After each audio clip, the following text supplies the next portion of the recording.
안녕하십니까. 언제나늘 감사드리는 APR 가족분들. 오늘 같은 경우는 제가 예고한 대로 이거 다뤄드린다 그랬죠. 그래서 이거를 다뤄드릴 거고, 일단은 제가 이 영상을 촬영한 지 얼마 안 된 후에, 막바로 촬영을 함에 따라 아직 데이터가 나오진 않았는데, 근데 지금까지 놓고 봤을 때는 좋아요. 그래서 초반에 항상 눌러주시는 분들인 거 알고 있습니다. 다시 한번 감사하다는 말씀 좀 드립니다. 네. 물론 이제 뒤 이어서 이제 눌러주신 분들도 마찬가지로 감사하다는 말씀 드립니다. 심지어 이때 같은 경우는 제가 좀 APR 영상 그동안 촬영했을 때 어떻게 보면 좀 가장 안 좋은 내용일 수 있었죠. 그런데도 불구하고 저런 모습을 보여주신다는 것 자체가 다른 종목에서는 정말 상상도 할 수 없는 일이고 경이로운 일입니다. 네. 정말 다행이라고 생각하는 게 저랑 성향 비슷하신 분들이 대다수 제 영상을 시청을 하고 계신다라는 게 저한테는 굉장히 천운이 아닐까 싶을 정도로 정말 감사해하고 있습니다. 오늘 같은 경우는 그래서 이거를 다뤄드린다고 그랬는데 제가 라면을 좀 비유해드린다고 그랬죠. 그래서 맞습니다. 신라면이고요. 제가 왜 신라면 얘기를 하냐면은 그거예요. 저는 그러니까 이 영상에서 제가 그 다른 이제 기술 진입 장벽이 낮은 편이라고 그랬잖아요. 영상 못 보신 분들은 이거 보시면 되겠습니다. 제가 여기서 아주 상세하게 다뤄드렸어요. 그러니까 요거 보고 오시면 됩니다. 요 영상입니다. 아주 상세하게 다뤄드렸고 그래서 패스하겠습니다. 자, 아무튼 그래가지고 기술 진입 장벽이 낮은 편이기 때문에 APR에 대한 그 소비자들이 지속적인 구매가 이어질지에 대한 게 좀 리스크가 있다라고 그랬잖아요. 근데 제가 라면을 비유해 드리고 싶은 게 이거거든요. 그래서 신라면. 그래서 보시게 되면은 라면하고는 너무 다르지 않냐. 그러니까 제가 얘기하고 싶은 거는요. 이거예요. 그러니까 지금 APR이 먼저 해외 시장을 선점을 하고 있잖아요. 제가 얘기하고 싶은 거는 이거예요. APR이 지금 먼저 해외 시장을 선점하고 있잖아요. 아마존이라던가 홍콩이라던가 해가지고 선점하고 있잖아요. 그 선점을 신라면처럼 선점을 하면은요, 아무리 대기업 할아버지가 오더라도 어려울 수 있다라는 거예요. 이해되시나요? 이미 해외에서 신라면처럼 선점을 해버리면은 아무리 대기업이 와도 어려울 수 있다라는 거예요. 그래서 제가 신라면 얘기하는 거예요. 신라면이 이제 계속 1등이었잖아요. 뭐, 뭐 잠깐 말 그대로 잠시일 뿐 신라면은 얼마 안 가서 다시 1위 자리 탈환해 올 정도다. 그래서 뷰티 디바이스로 이거를 좀 적용을 해보면은 APR이 정말 성능을 굉장히 좋게 해가지고 그러니까 예를 들어서 이제 독보적으로 차이 나게 만들기는 좀 어려울 수 있겠죠. 근데 뭐 어떻게 보면은 라면도 막 그렇게 독보적이진 않잖아요. 어떻게 보면은. 그러니까 진라면 매운맛이라던가 해가지고 막 신라면이 독보적으로 막 미슐랭이라던가 그런 식으로 맛있진 않잖아요. 그냥 라면들 중에 최고인 거고. 그러니까 제가 이런 얘기를 왜 하냐면은 뭐 뷰티 디바이스로 적용을 해봤을 때 APR이 막 그렇게 엄청나게 뷰티 디바이스를 만들 수 있는 건 아니라고 가정을 할게요. 그런 가정으로 놓고 봤을 때, 가격에 최대한, 그 가격대에 최대한으로 만들게 되면은 신라면 포지션으로 갖고 갈 수 있다라는 거예요. 제가 얘기하고 싶은 건 이거예요. 그래서 제가 신라면 얘기를 하는 거고. 좀 뜬금없을 수 있겠지만. 그리고 추가적으로, 이거는 조금 결이 다를 수 있는데, 명품 가방을 좀 예시로 들어드리고 싶은 게 뭐냐면은, 막 그런 뷰티 디바이스 막 좋은 게 여러 개 있어요.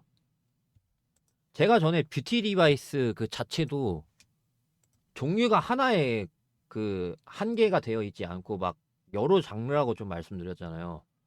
요 영상이었죠? 근데 이거를 많은 분들이 못 보셔가지고 그래서 요거 얘기를 조금 중간에 다시 해야 될 것 같아요. 그래서 뷰티 디바이스 그 에너지원이거든요. 에너지원에 관련된 설명인데 여기 보시면 막 EP 있고 ESM 있고 MC 있고 RF 있고 뭐 HIFU도 있고 뭐 이렇게 있잖아요. 그러니까 이런 식으로 에너지원이 다르단 말이에요. 그러니까 예를 들어서 이제 그러니까 대충 좀 보면은 EP는 이제 피부의 유효 성분 흡수시키는데 도움을 주는 기기. 뭐 이제 예를 들어서 특히 비타민 C 흡수라던가. 그리고 이제 제가 HIFU라고 부르는 이 하이프 같은 경우는 이제 집속 초음파 사용해서 뭐 콜라겐 생성. 뭐 저번에 좀 말씀을 드렸었잖아요. 요 영상에서. 제가 지금 이런 얘기를 왜 하냐면은 제가 아까 명품 가방 관련해 가지고 좀 말씀을 드렸잖아요. 명품 가방에도 이제 막 브랜드가 여러 개가 있잖아요. 샤넬 있을 것이고 이제 디올 있을 것이고 그다음에 뭐 루이비통 있을 것이고 구찌 있을 것이고 그렇잖아요, 여러분들.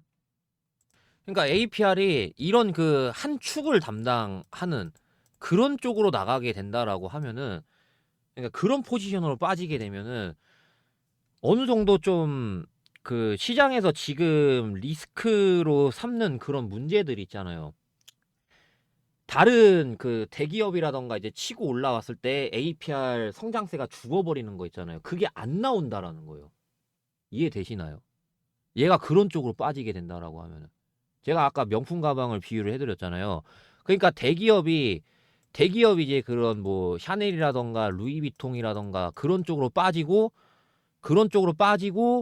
APR 같은 경우는 이제 뭐 디올이라던가 그런 뭐 그런 쪽으로 빠지게 되면은 어찌됐건 디올 찾는 사람은 꾸준히 있을 거잖아요. 여기 찾는 사람 꾸준히 있을 것이고. 이해되시나요? 그러면 어느 정도 시장에서 리스크로 삼는 그런 APR 성장세가 죽어버리는 건 없단 말이에요.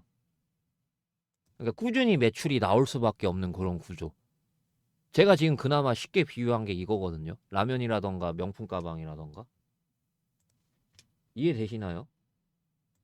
그래서 둘 다 저는 좀 이해가 되는 거죠. 그러니까 예를 들어서 이제 그런 리스크. 제가 이전 영상에서 안 좋은 얘기를 했었잖아요. 이런 리스크도 제가 말씀드리고 있는 이유가 이런 입장도 이해가 되고 근데 한편으로는 그거에 대해서 이제 좀 결론을 뭐 이 당시에 이제 영상에서 뒷부분에 말씀드린다 그랬는데 말씀을 못 드렸어요. 그래서 지금 결론을 좀 말씀을 드리면은 리스크 어떤 걱정을 하고 있는지는 알겠는데 현재 대기업들은 이거를 다 뚫어야 돼요. APR이 지금 이 해외 시장 선도하고 있는 거라던가 그 다음에 제품 쪽으로도 다 찍어 눌러버려야 돼요. 근데 지금 당장 그러기에는 당연히 안 될 것이고 저는 앞으로도 좀 이거는 어렵지 않을까라고 보는 게 저런 식으로 이제 뷰티 디바이스 기기 관련된 성질들이 저런 식으로 좀 세분화되어 있기 때문에 어느 정도 좀 완벽히 APR을 찍어 눌러버릴 수는 없다라고 생각을 하는 거죠. 예, 이거 비집고 들어가는 게 생각보다 어려워요. 지금 APR이 해내고 있는 이런 기록들이라던가 물론 대기업이 역전할 수는 있는데 그것도 단기간에 못해요 지금. 예. 적어도 2027년은 돼야 된다라고 보거든요.